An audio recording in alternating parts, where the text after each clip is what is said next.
Welcome to Let Me Fix This. Enjoy the video. You begin by inspecting the footage to know its current orientation and resolution. That determines the exact transform you need. Once done, open a non-destructive editor or prepare an FFmpeg command so you don't overwrite the original.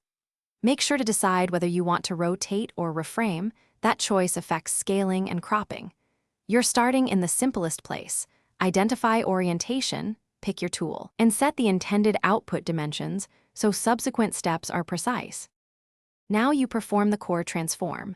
Rotate the clip by 90 degrees clockwise or counterclockwise to change orientation, and then reframe to the target aspect.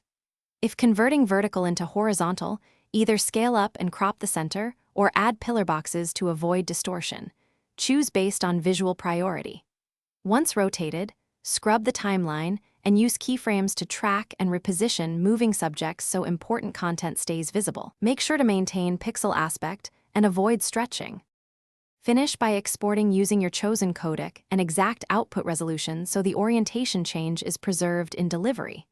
After the render, review the full file for black bars, pixel stretching, or clip subjects. These indicate a framing or scale error. If something is wrong, revert to the edit, tweak scale or crop parameters, or apply motion tracking to keep subjects centered.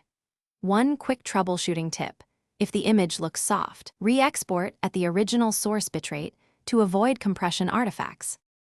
Thanks for watching. If you found this helpful, don't forget to like and subscribe.